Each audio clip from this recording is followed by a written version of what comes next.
Okay, so I don't know if it's just me or I'm going crazy, but did they skip to the end of this arc? Because I noticed some pacing issues in this episode. Now, the episode was enjoyable. I'm not going to say it was not enjoyable, but there's clearly some pacing issues that are starting to become very obvious. Like, for instance, Kaneki being able to fist fight so fucking badassly now. I mean, you see him just going all in on those freaking ghouls at the beginning of this episode. He's like, I've been training with Yoma-san, and I'm like, we have only seen you like once, and you sucked, and you were shit at it. So I'm like, where the fuck did this development come from? So, yeah, they're clearly skipping major character development of Kaneki and other things, because it felt like this episode just rushed like an arc. I think it rushed this arc. I don't know, I could be wrong. I haven't read the manga, but it felt like they rushed this arc all the way up towards the end, the climax of the arc to finish it. So, this has me really, really worried, because this series is confirmed 12 episodes. It is confirmed 12. And supposedly, from what I have heard from so many people from even the beginning of the first and second episode, that they showed the white hair Kaneki, which doesn't appear to like around chapter 70 or something, somewhere around in there. And so that's fucking ridiculous, because they are skipping a lot. A lot. And here's the big thing, okay? Now, I didn't notice it last week. I looked at it, I watched the episode again to notice, and I actually kind of did. Last week, I was told that they skipped like 15 chapters. They skipped an entire arc. And so, people can disagree. People can say what they want. I can't agree the anime is enjoyable. I'm not going to put it down for that factor. But it is butchering the original source now. It definitely is. There's one thing from switching around the events, like what I was talking about in my comparison reviews between chapters 1 and 9. But it's a different matter entirely when you skip over this development, complete arcs that are really crucial to characters. Because, from what I saw in the comments, a bunch of people were stating that they skipped over something very important for Kaneki's character, very important, and they said it's not really possible for them to add this back into the anime, and so it has me wondering, like, oh god, they're gonna give this the Black Bullet treatment. That's exactly what I'm feeling. And my fears I had from episode 1, when I said at the end of my review, please do not get the Black Bullet treatment. Why does all fucking good anime have to have this done to it? Tokyo Ghoul is so fucking good! It's so good! It's such a good fucking series! I mean, this pisses me off, seriously, because if I'm starting to notice these pacing issues now with these different characters popping up, like these random bartenders at the cafe popping up now, out of nowhere, and this different development going on, it just... why does anime companies do this? Why? I mean, the animation looks so fucking good. I can look past the fucking censors. God, I can.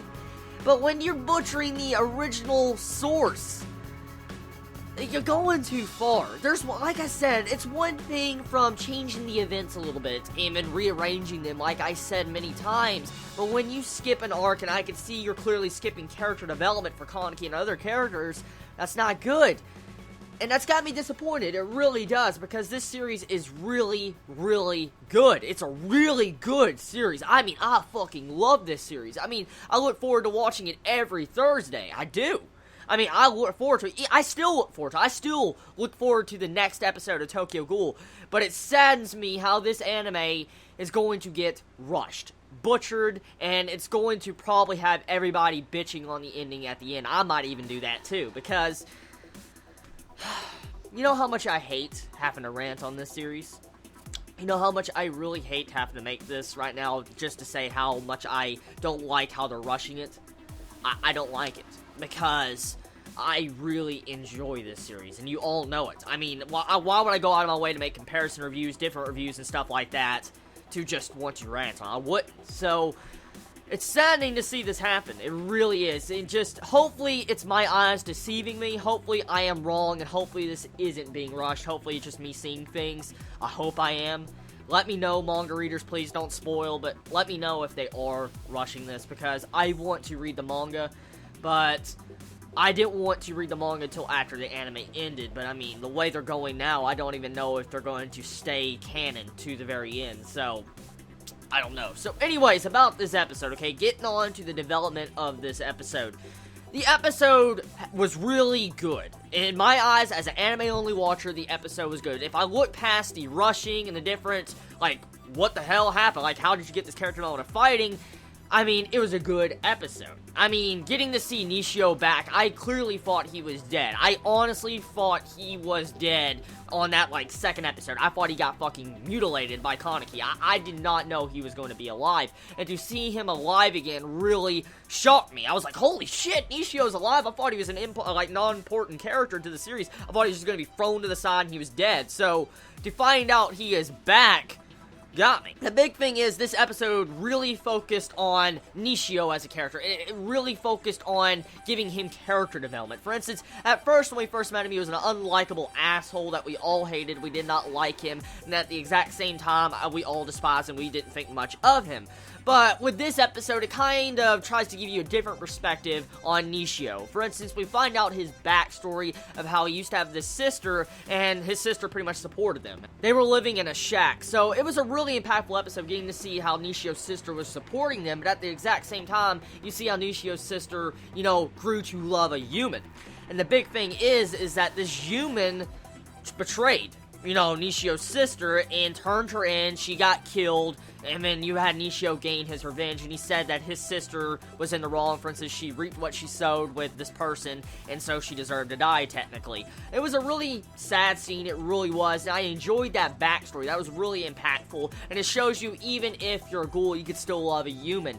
And it shows that on Nishio's side in this episode. For instance, it was the complete opposite of what happened to Nishio's sister. For instance, this girl that Nishio meets at college pretty much talks to him, understands he's a ghoul, and tries to help him out. And she doesn't realize he's a ghoul until after Kaneki puts a fucking hole in his stomach. So, at the same token, you know, Nishio can be pissed at Kaneki, he can look down on him, and honestly, I could see how Nishio would be angry at Kaneki for, you know, making Nishio have to bite into the girl he loves, which he caused a scar on her. But the exact same side of this entire argument, if it wasn't for Kaneki doing that damage to Nishio, Nishio's secret of being a ghoul had never been revealed to this girl, and she was able to accept him for who he was. And I like that a lot. I like that character development. It was really cool, and seeing how, you know, Nishio has a lot more likable side to him shocked me. But the big thing, though, this episode also tried to do was just end Shu. Shu was the main antagonist of this episode. Of course, he's been the antagonist for the past, like, 2 to 3 episodes. And I think his character is cool. He still reminds me of Hisoka a little bit, but a little more wackier and a little bit more one-dimensional. But he's still a good villain for the most part for what I've seen of him. I don't know if he has a better character development in the manga. But, I mean, so far from what I've seen of him, he just seems like, I want to eat Kaneki. Yeah, you're so delicious. I'll smell this napkin with your blood like a pantsu. I'm just like, what the fuck? It's so messed up. But I personally believe that when you get to see the ending of this episode, it really shocked me because you see Toka bite into Kaneki and eat his flesh and she powers up. So, we find out that ghouls can eat, you know, other ghouls and they can get, you know, powered up technically. It's like, just like human meat. So, that's interesting to know because, I mean, as we know, ghouls heal themselves. They do heal. And so, it could be possible for ghouls to, you know, cannibalize each other if they are boyfriend and girlfriend, and they can heal back, and then they wouldn't have to eat humans. I'm just saying, I mean, if that's possible, that, I mean, I guess that could be another form of considered love, I guess. I mean, if two ghouls were kind of eating each other. So, I mean, it kind of makes sense. I don't know if that would work. I don't know if it's just because Kaneki is half human or not. But, I mean, I wonder if that could happen with, you know, just regular, straight-up 100% ghouls. Now, for the most part, this episode was good. It had some badass music, especially with that freaking original soundtrack and the entire fight scene. That had me just, you know, rolling in my seat like, oh my god, this is so good. I like the music. I like the, you know, the development of this episode. I'm excited for next week's episode. I'm upset for what they did. I already did my complaint, so I'm not going to go back into it. But everybody, personally, tell me your thoughts about this episode. All manga readers, let me know your thoughts on this, and all anime-only watchers as myself, let me know how you felt about this episode. As you know, I enjoyed this episode. I really did. But I did notice the flaws with it. So, please let me know, anime-only watchers, how you felt about this episode, and will you read the manga after this anime is done, or will you read the manga now? And you manga readers, let me know if they really did skip anything in this episode. If they did, please let me know. Everybody, I love all of you so much. You have a wonderful day or night wherever you live. Please be safe. Chibi out.